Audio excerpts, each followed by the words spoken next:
Welcome everyone, I'm Spiro, thanks for tuning in. We've all heard the phrase, never let a good crisis go to waste, and I would say that applies even if the crisis is engineered.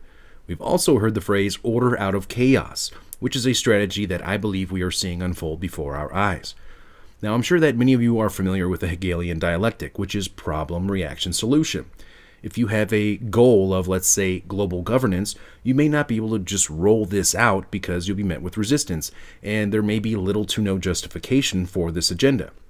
So you engineer a crisis, in this case, a global health pandemic, a scenario we have seen wargamed in documents such as the 2010 Rockefeller Lockstep document and Event 201, the tabletop exercise and simulation of a global coronavirus pandemic. That was sponsored by the World Economic Forum, Johns Hopkins, and the Bill and Melinda Gates Foundation, which took place last October.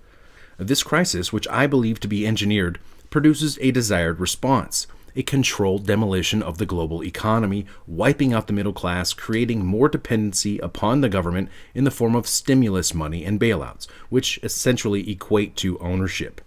We experienced the authoritarian lockdowns, which was the conclusion of the Rockefeller Lockstep document on how to mitigate this crisis.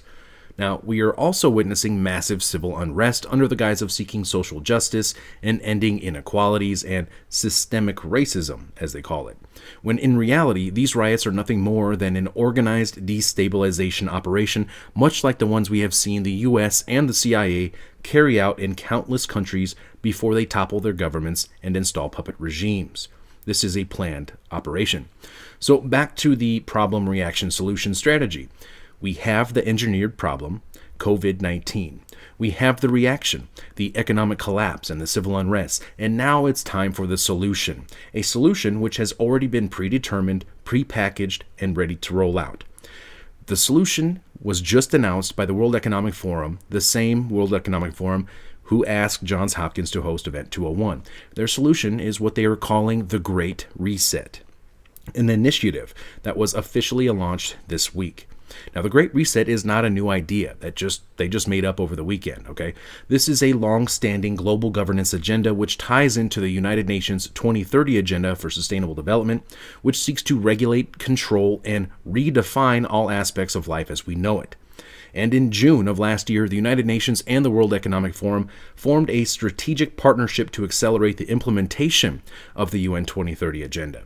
Now, here is a quote from the World Economic Forum about the Great Reset, directly from their website. In fact, one silver lining of the pandemic is that it has shown how quickly we can make radical changes to our lifestyles. Almost instantly, the crisis forced businesses and individuals to abandon practices long claimed to be essential, from frequent air travel to working in an office. Back in January of this year, 2020, the World Economic Forum founder and executive chairman Klaus Schwab was asked, what can we expect to be the focus of Davos 2020? And he referenced his book from 1970 on a new economic model called stakeholder capitalism. Well, thank you so much. And of course, it's the headquarters of the World Economic Forum, which is celebrating 50 years as its founder. What does that mean to you personally? It doesn't mean celebrating 50 years of Davos or of our existence. For me, it means to celebrate 50 years of the stakeholder concept, of stakeholder capitalism, because I wrote the book in 1970 and conceptualized, probably for the first time, what we call today stakeholder capitalism. And I wanted to create a place where stakeholders could meet. And that was the original idea of Davos. So I'm very pleased and happy that we are not only celebrating 50 years, but we are celebrating now finally that stakeholder capitalism has become or is becoming mainstream. When we look on the World Economic Forum's website, we see that stakeholder capitalism is one of the main objectives of this Great Reset. At the time of the interview back in January of 2020, the stock market was at all-time highs, and the sense of urgency for a new economic model really wasn't there. I see also, I would call it, that we have urgency in emergency related to the environmental issues, climate change, but also biodiversity and so on. we face an emergency situation, and we have not yet really the sense of urgency to address those issues. We see it now with the fires in Australia, and of course it's relatively difficult to get such a sense of urgency if the stock markets are doing so well as we see now.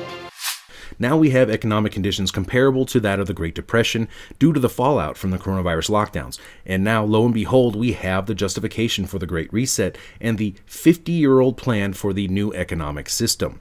Now, just 3 days ago, the World Economic Forum hosted a virtual summit for the Great Reset. Attendees included Klaus Schwab, the founder of the World Economic Forum, the United Nations Secretary General Guterres, Prince Charles, the head of the International Monetary Fund, and a top representative from MasterCard, among many others. And the general consensus was that we cannot afford to miss this window of opportunity to implement the Great Reset because COVID has shown our current system to be broken. The COVID-19 crisis has shown us that our old systems are not fit anymore for the 21st century. It has laid bare the fundamental lack of social cohesion, fairness, inclusion, and equality. Now is the historical moment, the time, not only to fight severe virus, but to shape the system for the need for the post-corona era. The Great Reset is a welcome recognition that this human tragedy must be a wake-up call. As you rightly say, it is imperative that we reimagine, rebuild, redesign, reinvigorate, and rebalance our world. But these are unprecedented times. Every person on the planet has been impacted by the coronavirus pandemic. Our world came to a standstill, and it became clear that we did not have the answer or the mechanisms to address such an unprecedented global threat. The threats posed by this dreadful pandemic came upon us suddenly with very little warning. The threat of climate change has been more gradual, but its devastating reality for many people and their livelihoods around the world, and its ever greater potential to disrupt, surpasses even that of COVID-19. We have a golden opportunity to seize something good from this crisis. Its unprecedented shockwaves may well make people more receptive to big visions of change. And global crises like pandemics and climate change know no borders and highlight just how interdependent we are as one people sharing one planet. History would look at this crisis as the great opportunity for reset. From the perspective of the IMF, what we see is inevitably a very massive injection of fiscal stimulus to help countries deal with this crisis and shift gear for growth to return. But it is paramount that this growth leads to a greener, smarter, and more fairer world in the future. I'm particularly keen to take advantage of the low oil prices today to eliminate harmful subsidies and to bring in place carbon price as an incentive for the investments for the future. Secondly, we know the digital economy is the big winner of this crisis.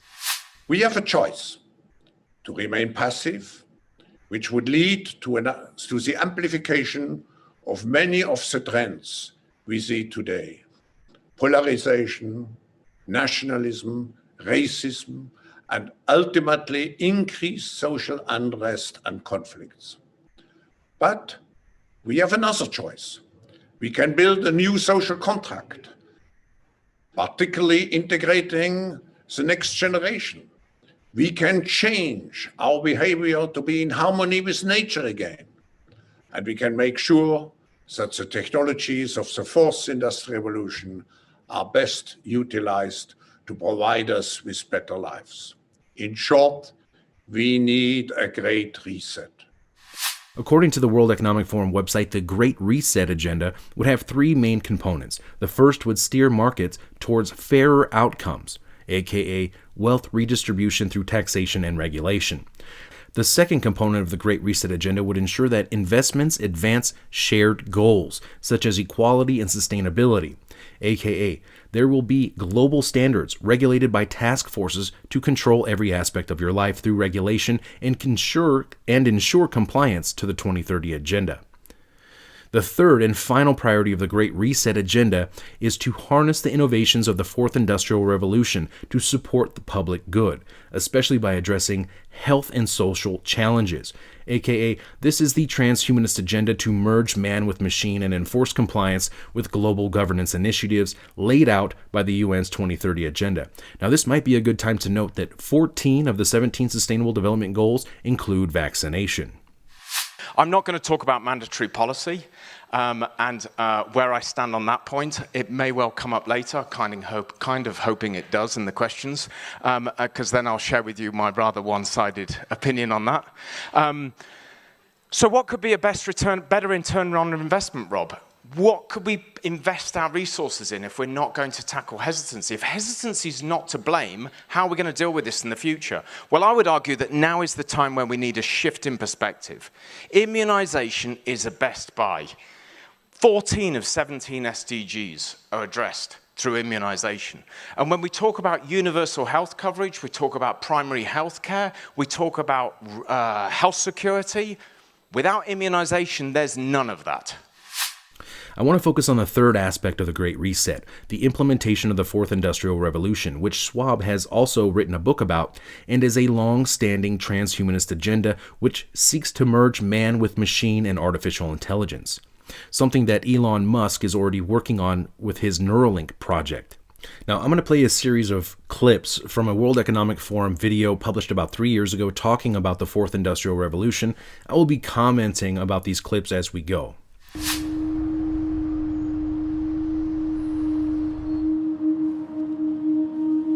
We are wondering what is happening to the world. Everything is changing.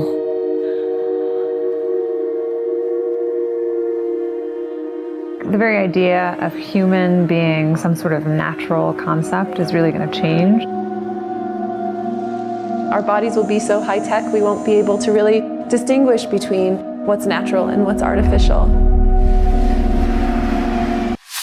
This is profound. She said the very idea of human beings being some sort of a natural concept is going to change, and that our bodies are going to be so high-tech we will not be able to distinguish between what's natural and what's artificial.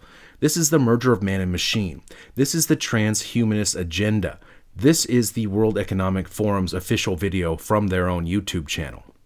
Inside our own heads is the most complex arrangement of matter in the known universe. You might ask yourself, can we get to be superhumans?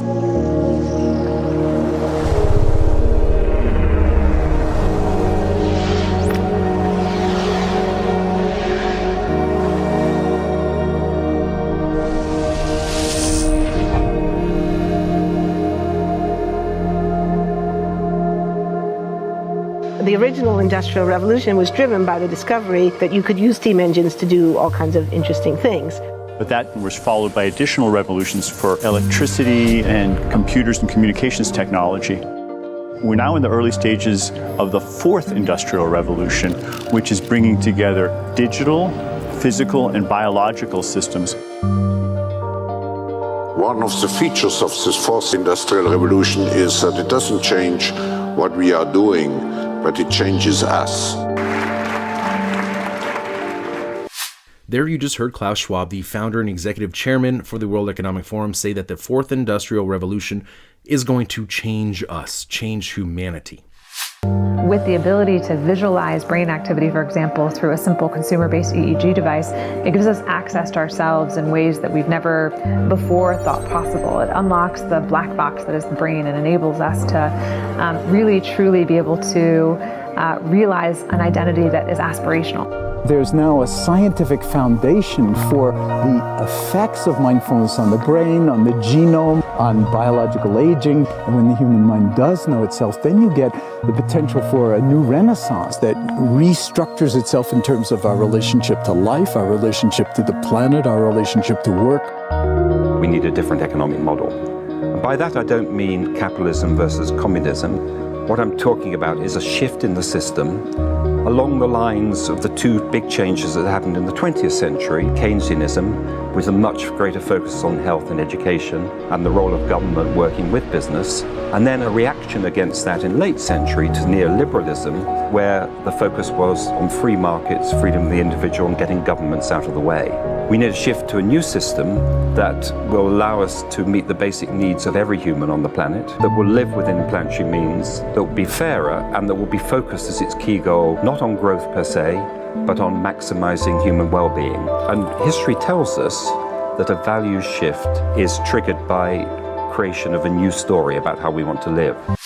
They were talking about this new economic model not being based on hard work or being a business owner or creating wealth and success. They were talking about a new global economic order that will be fairer, they say, and essentially redistribute wealth, your wealth, as they see fit to lower the standards where you are in your countries or in some countries and raise them in others. So the goal is no longer, I want to be less bad, less monotonous, less unsafe, less unjust. It's really about a diverse, safe, healthy, and just world with clean air, clean water, clean soil, clean energy. Together we are fighting to preserve our fragile climate from irreversible damage and devastation of unthinkable proportions. Are you beginning to see how this COVID crisis has accelerated the 2030 agenda and global governance? And how they use public figures such as celebrities to help sell it to the public because people do not trust governments and institutions. Now, of course, the Fourth Industrial Revolution will be sold to humanity as a way to better mankind, a word which they don't want you to use. Mankind, the UN doesn't like that. They want humankind, right? Anyways, they will make paralyzed people walk again. They will help the blind to see. And while this is all amazing and great, history shows us that time and time again, things that could be used to benefit humanity are often weaponized and turned against humanity. Humans have always been using tools, but because of the recent advances in technology, we're beginning to have machines that can augment us in all sorts of interesting ways.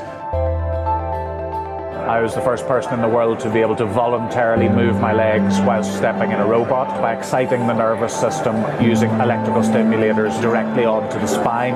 We believe that a cure will be possible if enough of the right people have the will to fast-track a cure for paralysis. The prediction of 5 million jobs lost by 2020 to technology is serious, but it's not the main question. Construction, manufacturing, services, public health and education, these industries will still exist. The main question is, what will be the future of work? How will we define work? How will we share the wealth? One of the things that I think is so essential to free and open societies is freedom of thought. And up until now, the conversation we've been having is around freedom of speech. Once we can access people's thoughts and access people's emotions, we have to create a space that enables people to think freely, to think divergent thoughts, to think creative thoughts. And in a society where people fear having those thoughts, the likelihood of being able to enjoy progress is significantly diminished. Did you just hear that? She said right now the discussion has been around free speech, but basically once we get that out of the way, once we get access to people's thoughts and once we get access to people's emotions, we need to create a framework for people to think in so people aren't scared and so people are safe. This is absolutely terrifying. Talk about thought police. They are fully intending and telling us right now that they plan to have direct access to your thoughts and to your emotions and be able to manipulate them as they see fit, of course, for the greater good. We need to take responsibility at every level of society, from the individual and the personal to the institutional to the global, to adapt to these technological challenges and changes which are redefining what it means to be human, what it means to work, what it means to be completely embedded in this world. This is not about saving the planet. This is not about equality. This is about control. Many of the jobs will be taken by robots, so they will redefine work and what it means to work. They want to redefine what it means to be human and determine for you your role and your future of being essentially a transhumanist cyborg integrated into this new control grid. Now, right now we are witnessing the controlled demolition of the current system of control by design in order to usher in this new transhumanist agenda, this new system of global governance, this new digitalized system of control where we will be unable to distinguish organic life from artificial. We won't even have access to our own thoughts, or we'll have access to them, but we won't even be able to control our own thoughts and emotions because they're going to do that for us, because we're going to be tied into their grid system. Now, the current system was never meant to last forever. It was meant to last only long enough to enslave humanity through debt and until technology caught up to the technocrats' envisioned future. And now it's here. Now, do you think that the central banks would take responsibility for the collapse of the current system? Do you think that the governments would take responsibility? No. The virus is here to take the fall. The virus will be the excuse to burn down this old system, as we're seeing happen right now, and out of the ashes, this new system will rise. You think that it's just a coincidence that the central banks just so happen to have their new digitalized currencies ready to go? They've already been rebuilding the global infrastructure for years to facilitate this new digital financial system, this new digital financial system of control, which is about to be rolled out on all of us right now. At the same time, they are rolling out the digital immunity passports, and that the UN's digital identity plan is being rolled out and worked on right now, which is being funded and rolled out by Bill Gates. There's so much more. I could continue to go on, but for now, I'm going to have to cut it here. Global governance is at our doorstep. It's being rolled out under the justification of this COVID-1984 crisis. And at the end of the day, we the people do not have a say in our future, according to them. We don't even get a vote, according to them. These technocrats are deciding the future of humanity for us right now. And guess what? The future of humanity isn't human at all.